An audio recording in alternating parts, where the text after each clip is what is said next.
Quítame esto, chica.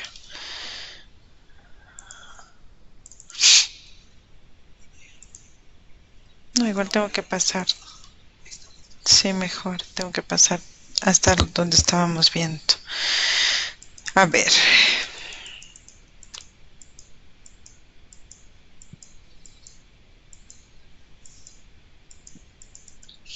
estábamos, retomemos, por favor, es muy incómodo esto, pero sale igual de nuestras manos. Esto de la plataforma y la tecnología están encargados los organizadores. Nosotros venimos como docentes a dar nuestra charla, pero ya eso no depende de nosotros.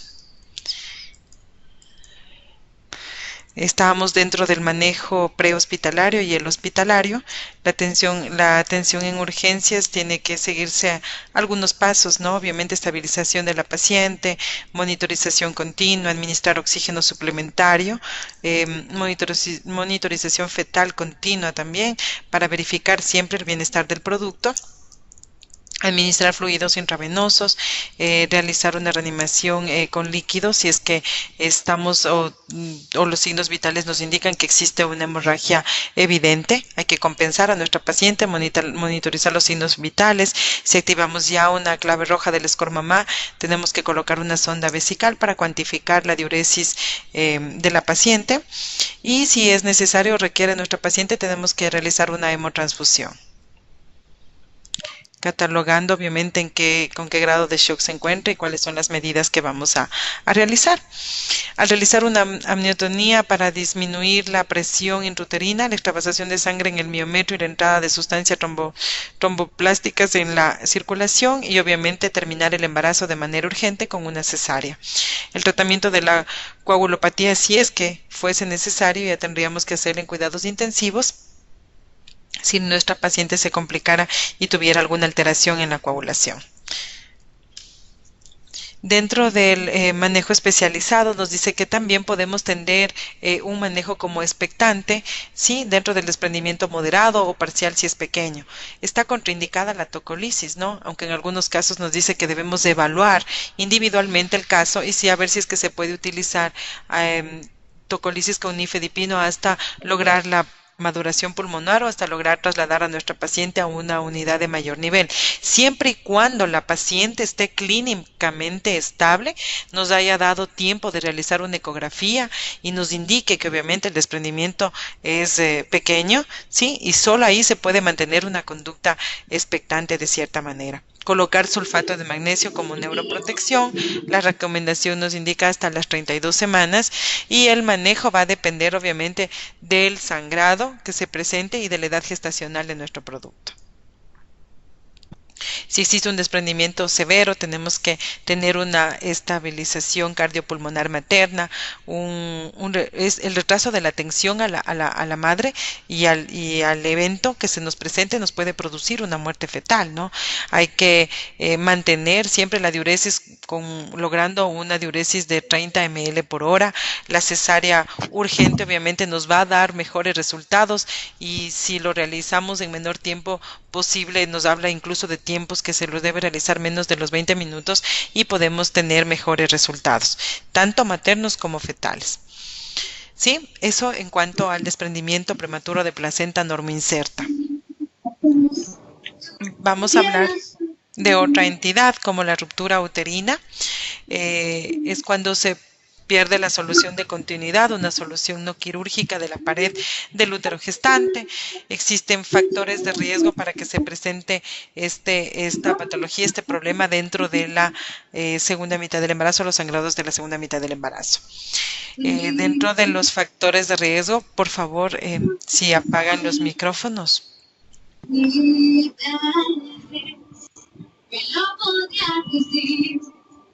Porque no sé qué pasó. Venga, a ver. Doc, disculpe, comenzamos tarde ya la indicación que usted nos dio en los tratamientos porque se perdió la imagen. A ver. Nos perdimos. Ok, ya, sí, deme un minuto. Solo que nos apaguen la música que tenemos, no sé de quién. Sí, qué incómodo. Se portan muy mal los compañeros, no sé qué pasa. Falta de respeto. Perdimos, gracias. Sí, ok, continuemos. Vamos a hablar del manejo dentro de la atención prehospitalaria y hospitalaria. Estamos conscientes de que el diagnóstico del desprendimiento prematuro de placenta normo incerta va a ser clínicamente, ¿sí? En el mayor porcentaje, la ecografía solo se debe indicar cuando tenemos tiempo, cuando nuestra paciente esté estable, obviamente, y si es que nos permitirá realizarlo, si es que es un desprendimiento pequeño, ¿sí? Un porcentaje pequeño. Antes se hablaba de una clasificación de acuerdo al porcentaje de desprendimiento. Se hablaba que grado 1 era con un desprendimiento inferior al 25%, grado 2 del 25 al 50%, grado 3 más del 50%. Pero esta clasificación no era muy técnica, ya que el único diagnóstico confirmativo que vamos a tener es cuando realicemos y terminemos el embarazo, y el diagnóstico será histopatológico de la placenta. Solo allí podremos hablar de realmente cuánto fue el desprendimiento, ¿sí? En cantidad, y obviamente qué complicaciones nos presentó. Para el manejo, la atención prehospitalaria, brindar atención de emergencia a nivel de soporte vital avanzado a todas las pacientes con sospecha ya de desprendimiento de placenta. Esto incluye monitorización continua de signos vitales, oxígeno suplementario no alto flujo, sí, porque obviamente si ya tenemos en el desprendimiento, lo que va a presentar la paciente es alteración de su presión ortostática. Además va a presentar taquicardia materna, ¿no? Cuando ya tenemos un desprendimiento considerable, o cuando tenemos un clase 2 o 3. Vamos a colocar dos vías, dos accesos venosos con catlones de amplio calibre, tipo 16-18, porque estamos conscientes que es una paciente que posiblemente necesite también transfundir, además de medicación y de cristaloides, paquetes globulares, y tenemos que tener dos vías de acceso.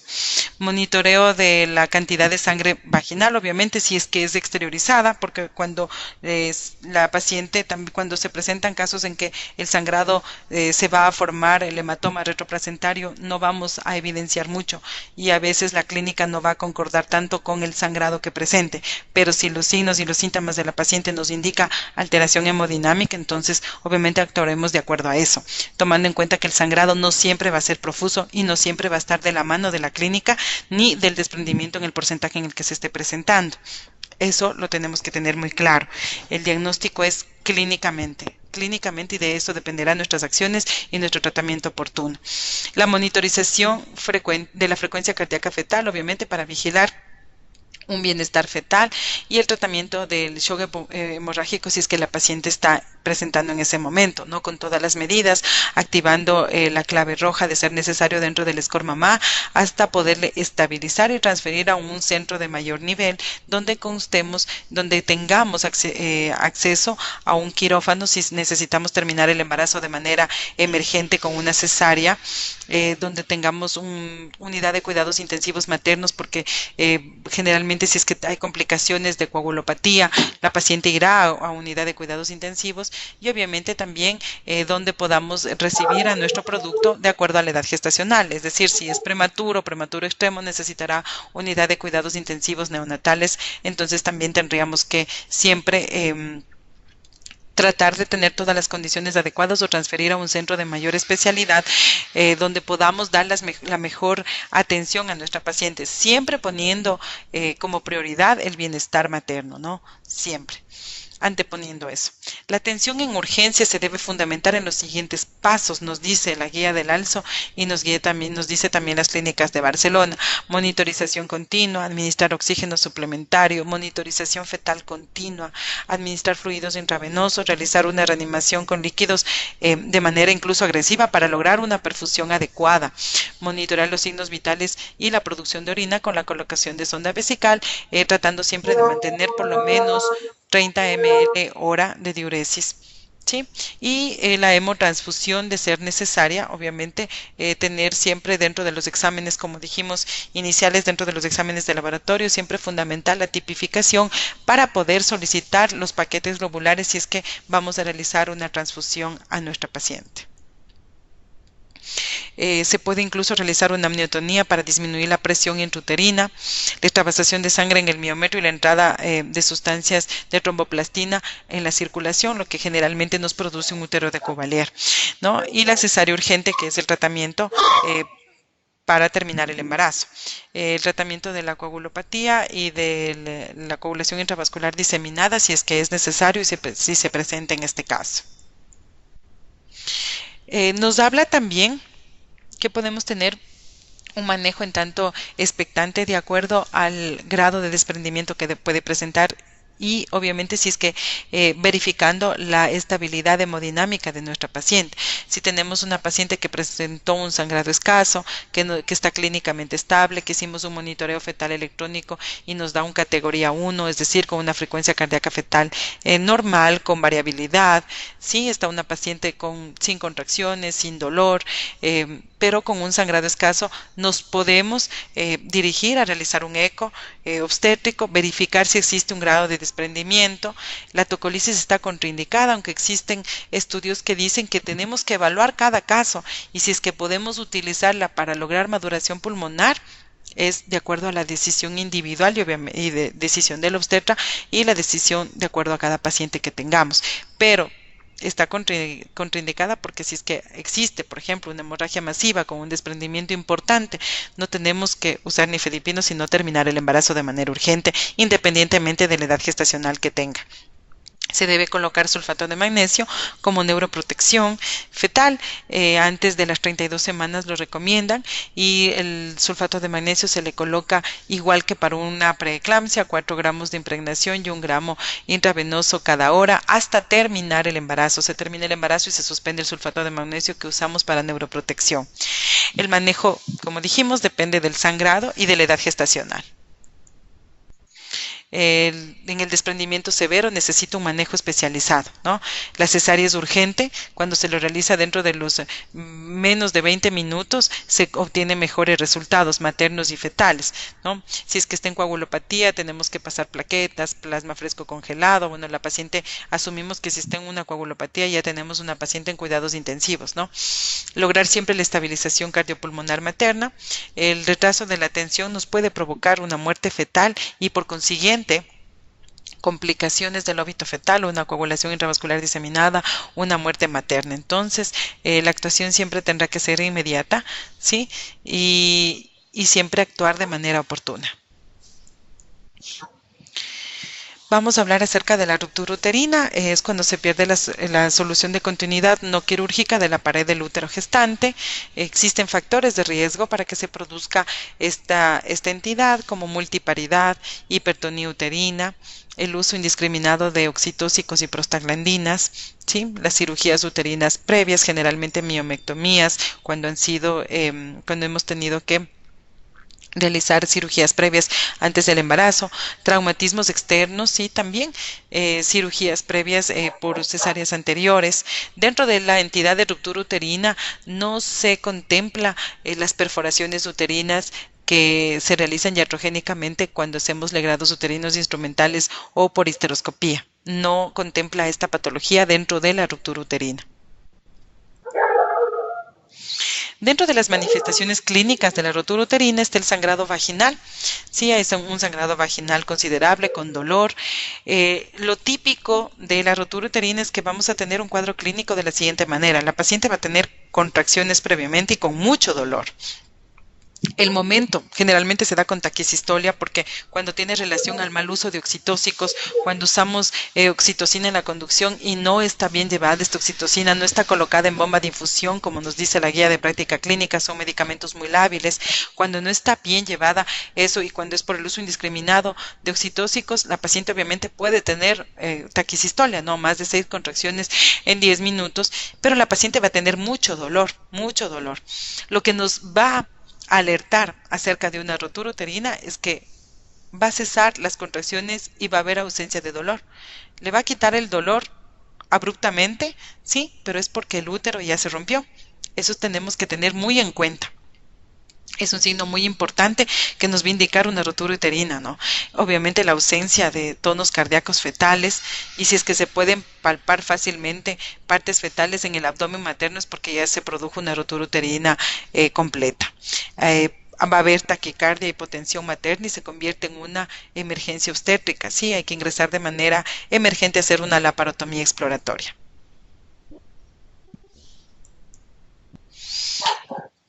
le dan unas dos denominaciones, como cuando la rotura es violenta, una rotura inminente, hay alteración del estado general de de la paciente, hay contracciones muy fuertes, lo que le decía inicialmente, fuertes y dolorosas, es el cuadro clínico de una paciente, ¿no?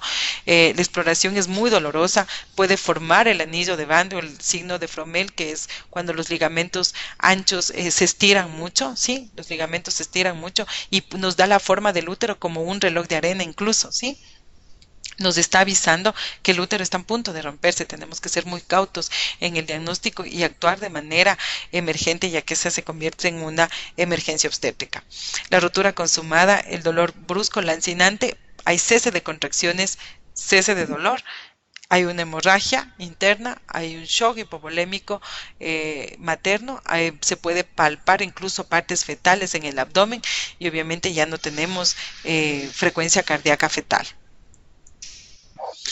Hay una rotura silenciosa también. La rotura generalmente se da cuando existen cicatrices antiguas, ¿no? Es una rotura sobre la cicatriz antigua. Aquí podemos ver alteraciones en la dinamia y signos de afectación fetal. Generalmente ahí se altera el bienestar fetal y hay un dolor intercontráctil. Es decir, entre contracciones hay un dolor intenso.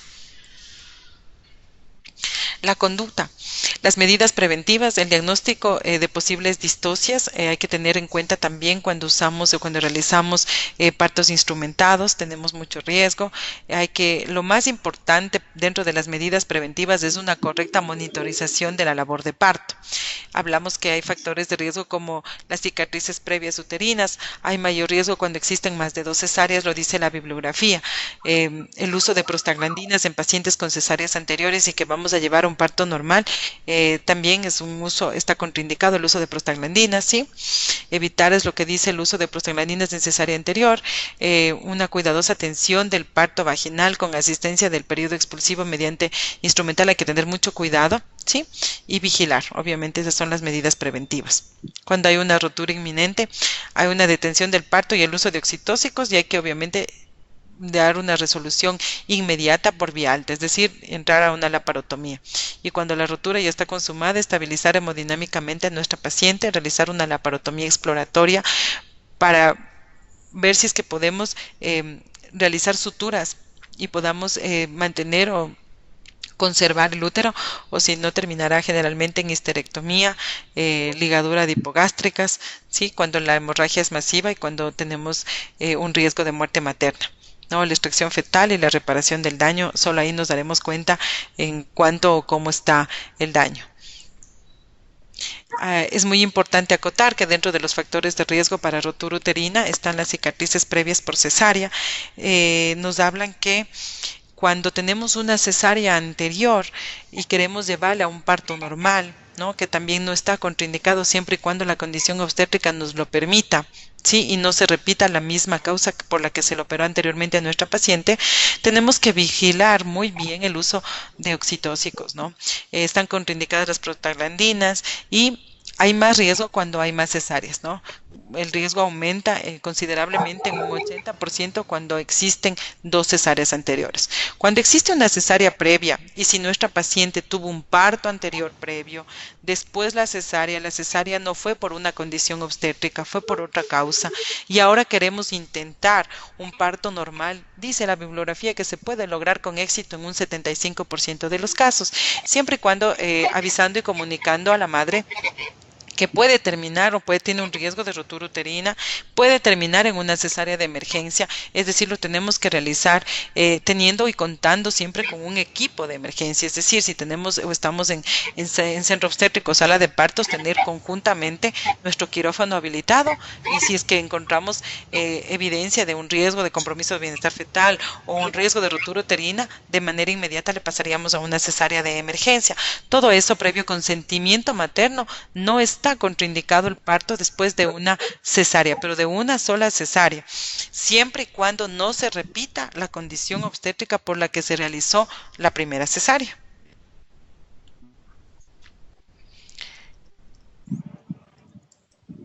Y básicamente la corrección será quirúrgica, ¿no? Una laparotomía de emergencia y la corrección de acuerdo a la lesión que encontremos, ¿no? Si podemos suturar, si es una lesión o una rotura parcial, se puede reparar, si es en el mismo sitio de incisión anterior, se puede reparar y pasar, pero no si ya nos contraindica de manera casi absoluta cuando tiene 2 cesáreas previas.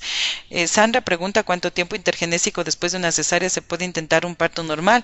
La ACOG recomienda que después de ha habido estudios con pacientes que tienen después un periodo intergenésico de 18 a 24 meses, mayor confiabilidad pasado los 24 meses, es decir, los 2 años, ¿sí?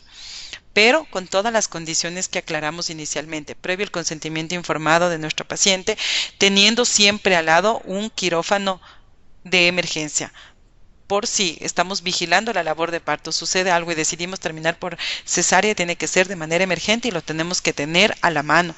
No podemos en ese momento intentar transferir a un hospital de mayor nivel, porque en ese momento entre que transferimos, porque si estamos intentando el parto después de una cesárea en un nivel 1 y no tenemos quirófano, no tenemos anestesiólogo, no podemos ofertarle eso a nuestra paciente. Si es que ella desea o si es que está en condiciones obstétricas para intentar un parto después de la cesárea, será en un hospital donde tengamos a la mano un quirófano por si se convierte en una cesárea de emergencia. Doctora Berito, disculpe.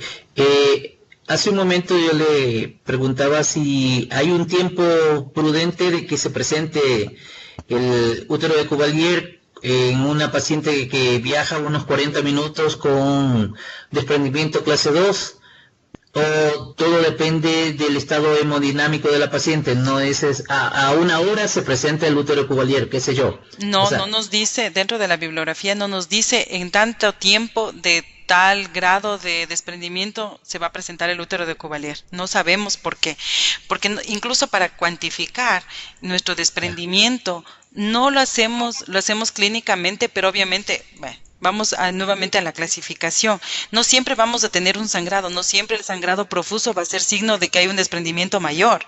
¿Por qué? Porque quizá el sangrado no se exterioriza, sino el sangrado se está formando con el hematoma y está retroplacentario, pero nuestra paciente ya está chocada, ¿no? Claro, entonces, va dentro de la altura uterina también. Claro, obviamente pero, aumenta. Pero sí, no sino que yo decía, no hay entonces dice la bibliografía una hora, no nos dice que es una posible complicación porque obviamente ya hubo infiltración en la muscular, en la serosa, y esa es una complicación, ¿no? Que obviamente lo hacemos evidente con la laparotomía, pero no tenemos un tiempo prudente de esperar. Vamos a esperar la conducta, decidimos cuánto tiempo o cómo vamos a hacer el traslado de nuestra paciente de acuerdo a la clínica de la paciente, la estabilidad materno y fetal. De eso va a depender la emergencia de terminar el embarazo.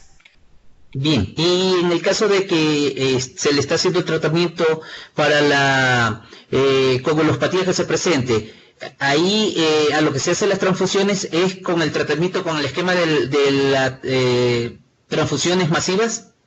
No, eso tenemos que primero, es tema de otra conferencia porque tenemos que hablar del shock hipovolémico, ¿no? Y ahí nos daba de cómo vamos a compensar de acuerdo al grado de shock que ahora se calcula dividiendo la frecuencia cardíaca materna para la tensión arterial sistólica, sacamos un índice de shock. El índice de shock. Ajá, claro. Y ahí vamos de acuerdo a la conducta y ahí vamos a ver cuántos paquetes vamos a pasar, de acuerdo a eso, ¿no? Teniendo mucho cuidado con los líquidos, controlando obviamente a nuestra paciente cuánto está ingresando, cantidad de ingesta, eliminación, sacando un balance hídrico diario en la paciente. Asumimos que para eso nuestra paciente ya está monitorizada las 24 horas o de mejor manera la paciente está en cuidados intensivos con un manejo multidisciplinario. Es decir, una paciente es una complicación y necesita un manejo en un hospital de mayor nivel. Gracias, mi doctor. A usted. Buenas noches, doctora. Mire, tengo una pregunta. Dígame. ¿Por qué se utiliza la oxitocina en pacientes con una cesárea y misoprostol no se puede utilizar, ya que dosis sería la oxitocina en una paciente con una cesárea anterior que está aprobándose para trabajo de parto? Ya, dice que tenemos que ser muy cautos en el uso y que sí podemos usar oxitocina, ¿no? Siempre y cuando tengamos un monitoreo fetal electrónico controlado, no nos habla de dosis, sino hasta lograr unas contracciones de 3 en 10, de 40, es decir, una actividad de parto, una actividad uterina que nos va a conducir en un parto, porque estamos haciendo una conducción de parto. Está contraindicado las prostaglandinas por la acción a nivel del colágeno y por su acción repentina que no se puede controlar, ya que si usted coloca misoprostol no va a controlar como en una bomba de infusión, como la oxitocina. Usted coloca y se disuelve el medicamento y es como va a actuar. ¿Sí? Entonces está contraindicado el uso de mifepristona y de misoprostol en nuestro caso que tenemos en nuestro medio. La oxitocina no nos habla de decir llegar máximo a 12 ml hora, ¿no? O 4 miliunidades. No nos dice dosis máxima. Nosotros vamos valorando la labor de parto y obviamente controlando con el partograma, siempre con un monitoreo fetal electrónico vigilando el bienestar fetal y la contractilidad uterina, las contracciones que vaya llevando y graficando nuestra curva de partograma. Ya. En un caso que tengo una paciente que está para trabajo de parto con una cesárea anterior, me empieza a presentar dilatación de 6 con 7 contracciones. No, ¿Lo ya ideal es suspender la oxitocina suspender o la lo ideal voy a oxitocina. cesárea? No, suspender la oxitocina y pase a cesárea, porque si tengo 7 contracciones es una taquisistole. Y eso es lo que debemos evitar. Si ya logramos taquisistolia, tenemos que ir a una cesárea de emergencia para poder incluso salvar la vida del bebé.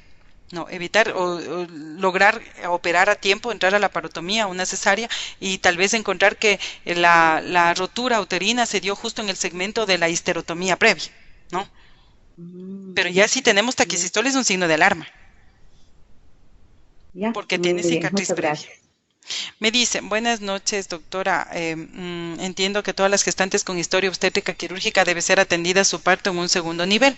¿Se puede atender estos partos en un centro de salud tipo C? Si tiene dijimos que tenemos que clasificar y de acuerdo a las normas del ministerio clasificamos pacientes de alto, bajo y mediano riesgo.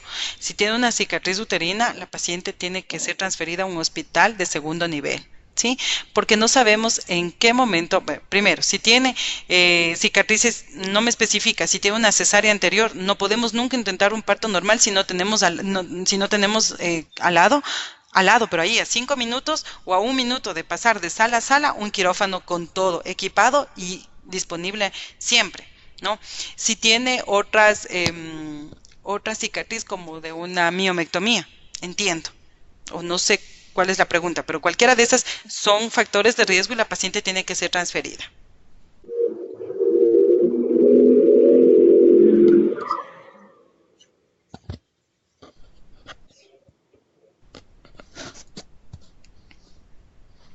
Si tiene cesárea. Primero, si tiene una cesárea, dijimos que sí, existe, incluso se puede llegar a éxito en un 75% un parto normal. Con mucho más de éxito cuando nuestra paciente tuvo un parto normal, luego una cesárea y ahora queremos intentar nuevamente un parto normal. Si la condición por la que se lo operó la vez anterior no se repite, puede ir candidata, y si tiene una condición obstétrica, una pelvis adecuada, un bebé encefálico, obviamente con un peso normal, dentro de una proporción normal, podemos intentar un parto normal. Pero esta paciente tiene que estar transferida a un hospital de segundo nivel dentro de lo posible, porque puede, sí, y hay que avisarle incluso y hacerle firmar un consentimiento informado, porque puede terminar en una cesárea de emergencia, o mucho peor, una rotura uterina. ¿Sí? Entonces sí, se ha logrado el 75% de partos con éxito, lo dice la bibliografía, pero y el 25% restante terminaron en cesáreas de emergencia, terminaron con roturas uterinas, terminaron con riesgo de compromiso de bienestar fetal, incluso con muertes fetales.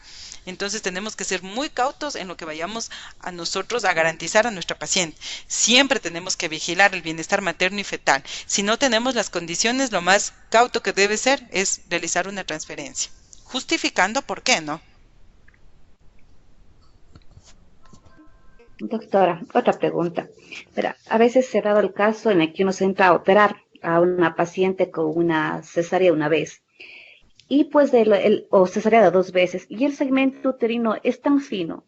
¿Dónde sería lo correcto que ahí haga la incisión? ¿En el mismo sitio, más arriba, que me haga corporal o cuál sería? A ver, si es que usted me dice, como dice la bibliografía, en tela de cebolla, Cuando ya casi está roto. Exactamente. La emergencia es sacarle al producto, ¿no es cierto? Tenemos que sacar al producto y salvaguardar la integridad de nuestra paciente. La técnica quirúrgica no lo dice que la haga corporal, ¿no? Obviamente tiene que ser por el mismo sitio de incisión, ¿sí? Porque si hacemos Ya, corporal, tenemos el riesgo de que hacemos corporal, nos aumentará el sangrado y abajo el segmento también puede, con el uso de es verdad. oxitocina, o si el momento de extracción del producto, el momento del alumbramiento, puede desgarrarse y vamos a tener ahí sí una rotura provocada por nosotros, básicamente. Ya. Sí, Lo ideal es una misma incisión, la pese a que técnica esté nos muy dice. delgado el fino. Claro, Ah, está ya, delgado y fino. Obviamente el sangrado ya, nos puede aumentar, pero lo ideal es evitar operar cuando ya tenemos o cuando casi no tenemos segmento. Es por eso que las cesáreas tienen que ser, claro, con actividad decimos, por disminuir el sangrado, por mejorar o por evitar el distrés respiratorio del recién nacido, lo sabemos, pero también tenemos que controlar y todo va a ir en dependencia, ¿no? Del tiempo, del periodo intergenésico, hace cuánto tiempo fue realizado su cesárea, cuántas cicatrices tiene, ¿no? Cuántas cicatrices previas, porque por ejemplo con dos cesáreas anteriores, es decir, iterativa una, suspenden, está contraindicado el parto normal, ¿no? claro. Ya, muchas gracias. A usted.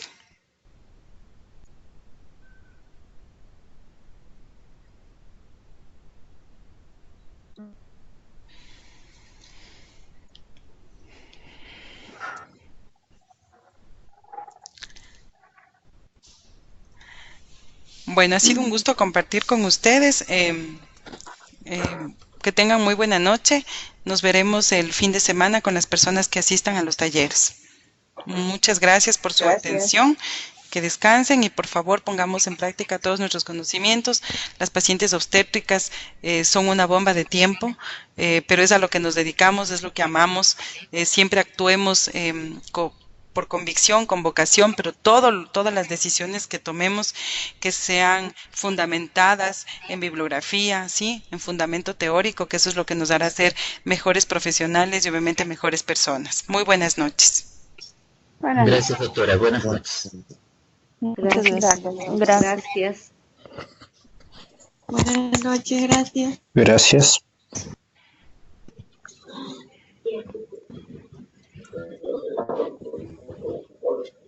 Buenas noches, gracias.